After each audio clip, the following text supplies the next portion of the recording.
E aí, pessoal? Aqui é o JP e a gente vai dar sequência ao nosso estudo, hoje estudando o conteúdo de estrutura atômica. Para a gente começar essa aula, a gente tem que lembrar um pouquinho o que é o nosso átomo. Então, assim, em aulas anteriores, a gente já entendeu que o nosso átomo é formado por duas regiões, ok? Uma região chamada núcleo e uma região chamada eletrosfera, certo? Só que apesar da gente usar o termo átomo, que significa não divisível, a gente sabe que ele é composto por partículas menores que ele, as chamadas partículas subatômicas. Hoje a gente vai dar uma olhada em cada uma delas e entender um pouquinho melhor esse nosso átomo, ok? Bom, então essas partículas subatômicas, a gente precisa saber que são as principais partículas elementares que compõem o átomo. Quais são elas? São três partículas, ok? Primeira partícula que a gente vai falar é a partícula chamada próton. Nós representamos um próton usando um P e um mais pequenininho aqui. Ele tem uma massa relativa 1, carga é uma carga positiva mais 1 e ele está localizado no núcleo, ok? A segunda partícula para a gente falar é a partícula chamada nêutron. Nêutron a gente representa pela letra N minúsculo, também tem massa relativa a 1, ou seja, se eu comparo um próton e o nêutron, eu posso dizer que eles têm a mesma massa, ok? Eu coloco na balança, então de um lado um próton, do outro um nêutron, eu tenho uma balança equilibrada. Só que ao contrário do próton, que tem uma carga mais, né, carga mais 1, o nêutron não tem carga nula. Ele também está localizado no núcleo. Então, o núcleo do nosso átomo é composto por essas duas partículas, prótons e nêutrons. E por fim, a gente tem o nosso elétron. O elétron é representado pelo E com um menos aqui pequenininho. Vamos entender o que significa essa massa relativa aqui. Significa que eu tenho 1 dividido por 1836. Ou seja, quando a gente vai colocar, digamos assim, numa balança, eu precisaria de 1836 elétrons de um lado para equilibrar um próton. Basicamente, simplificando essa conta.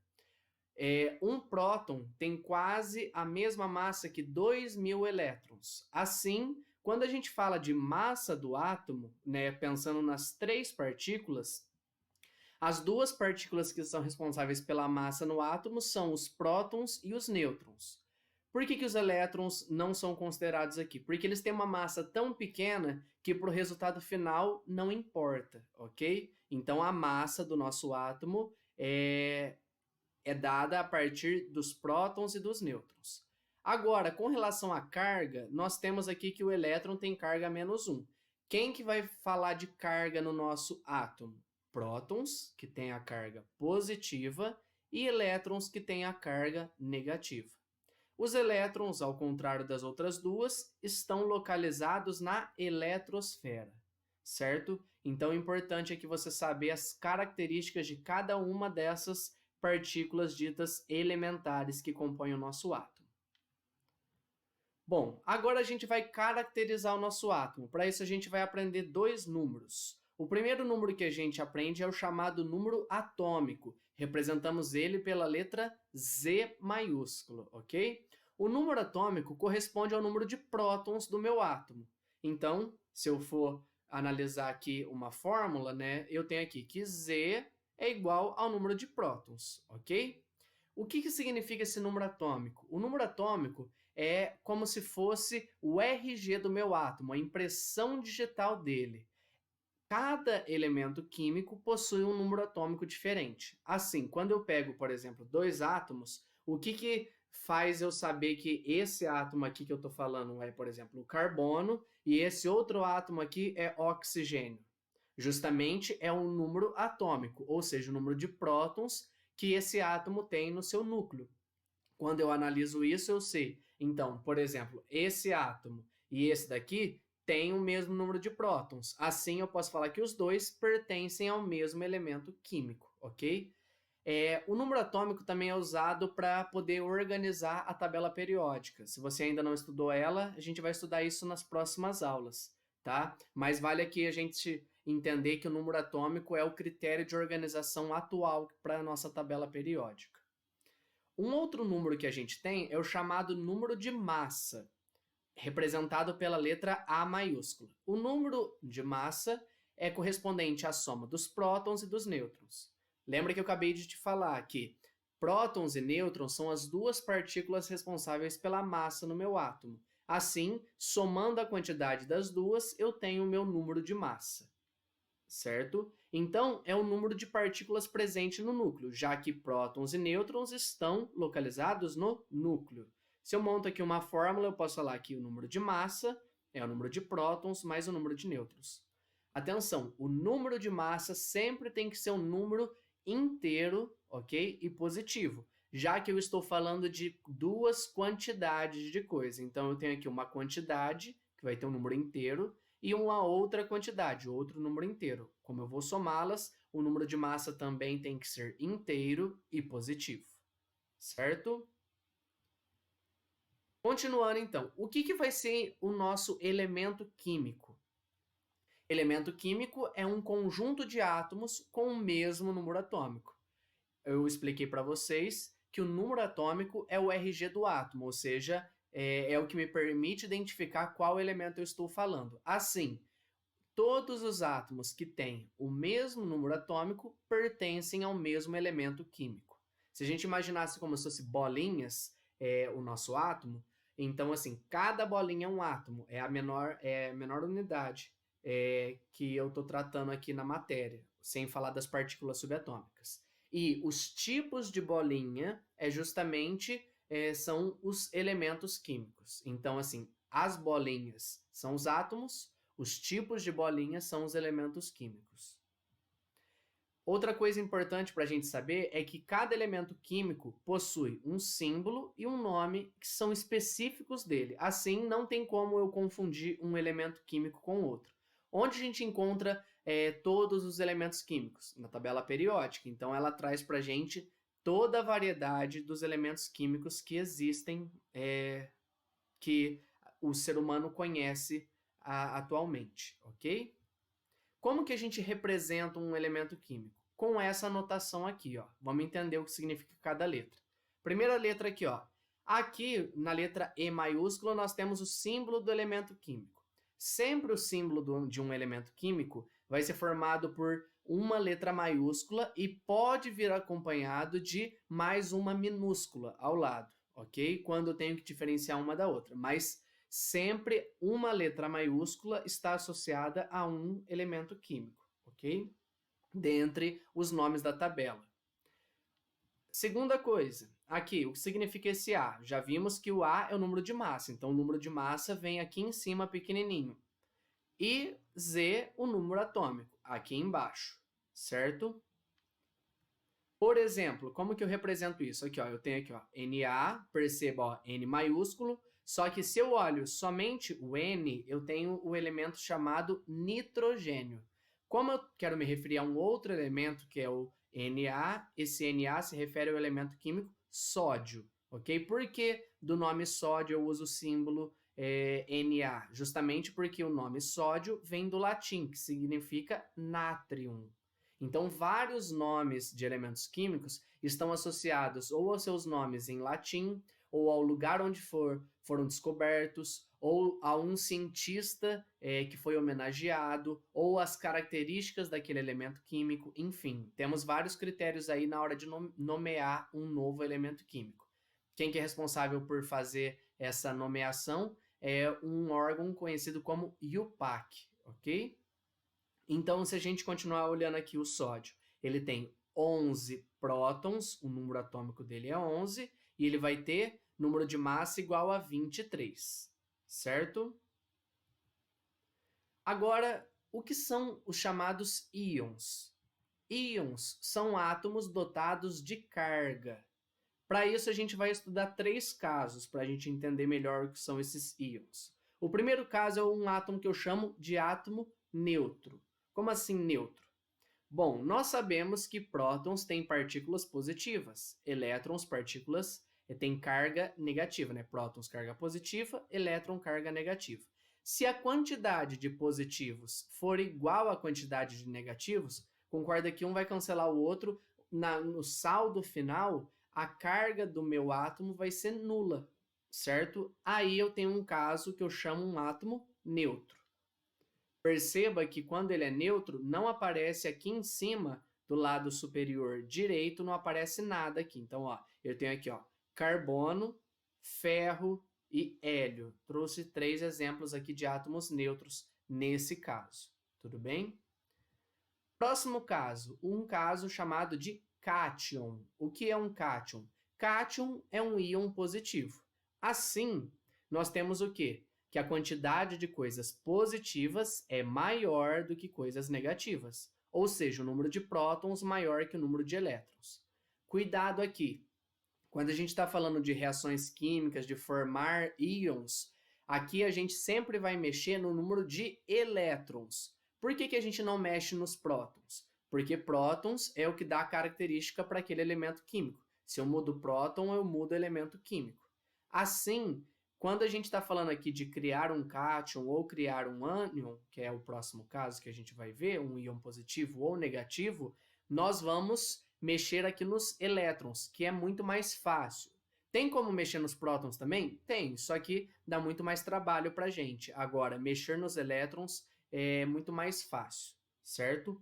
Então, como que faz para acontecer esse caso aqui? Ou seja, o número de prótons ser maior que o de elétrons? Eu vou ter que perder elétrons. Assim, por exemplo, eu tenho 5 positivos e 5 negativos. Concorda que a quantidade é a mesma, se cancela. Agora, continuo com 5 positivos. Se eu diminuo um negativo, no saldo final sobra um positivo. Assim, eu tenho um cátion, ok? Exemplos disso. Tenho aqui, ó, cátion sódio, cátion magnésio, cátion alumínio. Perceba aqui, ó, o que significa esse mais aqui? Significa o que está em excesso. Isso é muito importante você entender. Então, assim, quando não aparece o número aqui na frente é porque eu tenho 1 aqui em cima.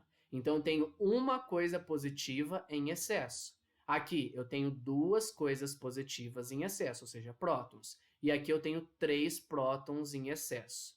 Assim, esse primeiro perdeu um elétron, esse segundo perdeu 2 elétrons, esse terceiro perdeu 3 elétrons, certo?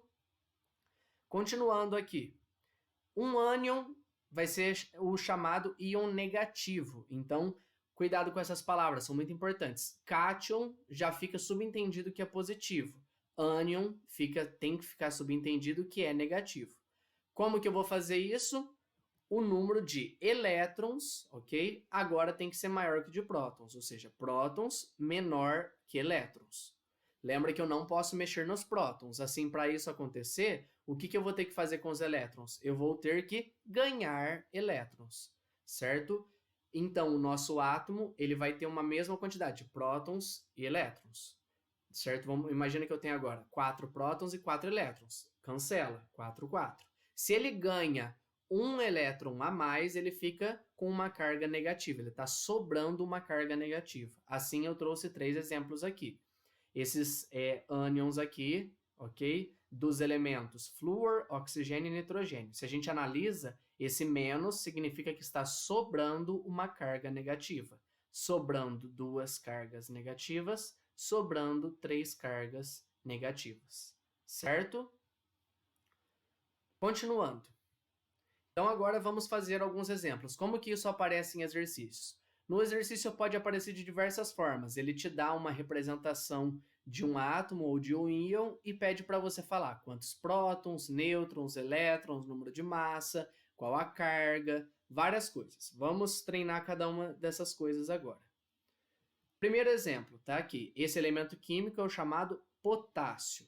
Quando a gente começa a analisar o potássio, vamos começar aqui por baixo. Esse 19 é o número atômico, representado por Z. Número atômico também é o número de prótons. Assim, eu posso falar que o potássio tem 19 prótons, certo? Continuando, o número de cima vai ser o número de massa. O número de massa, nesse caso, é 39. Jogando lá naquela fórmula, por quê? Massa, número de massa, é número de prótons mais nêutrons. Prótons não são 19 que nós descobrimos agora há pouco? Então, 39 é o resultado da soma de 19 com mais o número de nêutrons. Assim, ele vai ter 20 nêutrons. Observa uma coisa aqui, ó. O de cima, sempre o número de massa. O de baixo, o número atômico, o número de prótons. Para descobrir os nêutrons de uma forma rápida, é só você fazer sempre de cima menos o de baixo. 39 menos 19, eu chego em 20, ok? Então, na verdade, fazer de cima menos o de baixo é você fazer essa conta aqui que eu mostrei para vocês. Agora, vamos analisar os elétrons. Perceba, não está sobrando carga nenhuma aqui, ou seja, tudo que tem de positivo tem que ter de negativo. Se ele tem 19 cargas positivas, ele também tem que ter 19 cargas negativas. Assim, o número de elétrons é 19 também. Certo? Próximo caso. Vamos analisar aqui o caso do íon sódio. Começando aqui por baixo, 11 é um número atômico, ou seja, ele vai ter 11 prótons. Já descobrimos aqui. 23 é o número de massa. Para descobrir o número de nêutrons, o que eu faço? De cima menos o de baixo. Vou chegar no resultado, né? Usei aqui o mesmo esqueminha que eu fiz aqui. Vou chegar em 12 nêutrons, ok? 23 menos 11.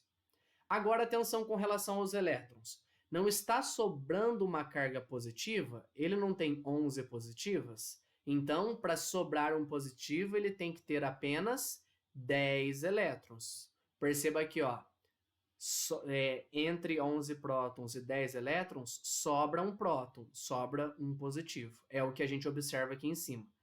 Lembra que o que está aqui é o que está em excesso. Terceiro e último exemplo, tenho aqui um ânion que vem do elemento enxofre, chama sulfeto esse ânion aqui. Bom, eu tenho aqui, o número de baixo é o número atômico, que é 16, então eu tenho 16 prótons.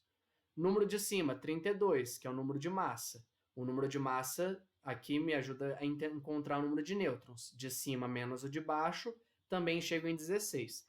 Perceba aqui que, às vezes, o número de prótons é igual ao de nêutrons. Isso não é uma regra. Por exemplo, aqui, ó, eu tenho números diferentes, tá bom? Então, não vale guardar que são números iguais. Pode ser ou não, ok? Bom, agora, então, já descobri prótons, 16, nêutrons, 16. Vamos agora descobrir elétrons. Ele não tem 16 positivos, só que tem 2 negativos a mais, porque está sobrando 2 negativos. Então, ele tem que ter 18 elétrons, certo? Então, descobri aqui de cada um deles. Vamos classificar agora em cátions, ânions ou átomos neutros. Nesse primeiro caso, como não tem carga, ele é um chamado átomo neutro. No próximo caso, ele não tem uma carga positiva, então ele é um cátion. Como ele tem uma carga positiva, na verdade, como ele tem uma carga, ele é chamado de monovalente. Já que essa carga é positiva, ele é chamado de cátion monovalente. Agora, aqui, o último, como tem carga negativa, é um ânion. Essa carga negativa vale 2, então ele é chamado de ânion bivalente. Vamos supor que eu tenho, por exemplo, um cátion com uma carga 3+, aí ele vai ser um cátion trivalente. Por exemplo, eu tenho um cátion com uma carga 4+, tetravalente, e assim por diante, ok? Essa é a ideia dessa nossa primeira parte dentro da estrutura atômica. Pessoal, é isso. Qualquer dúvida, estou à disposição. Até a próxima. Tchau, tchau.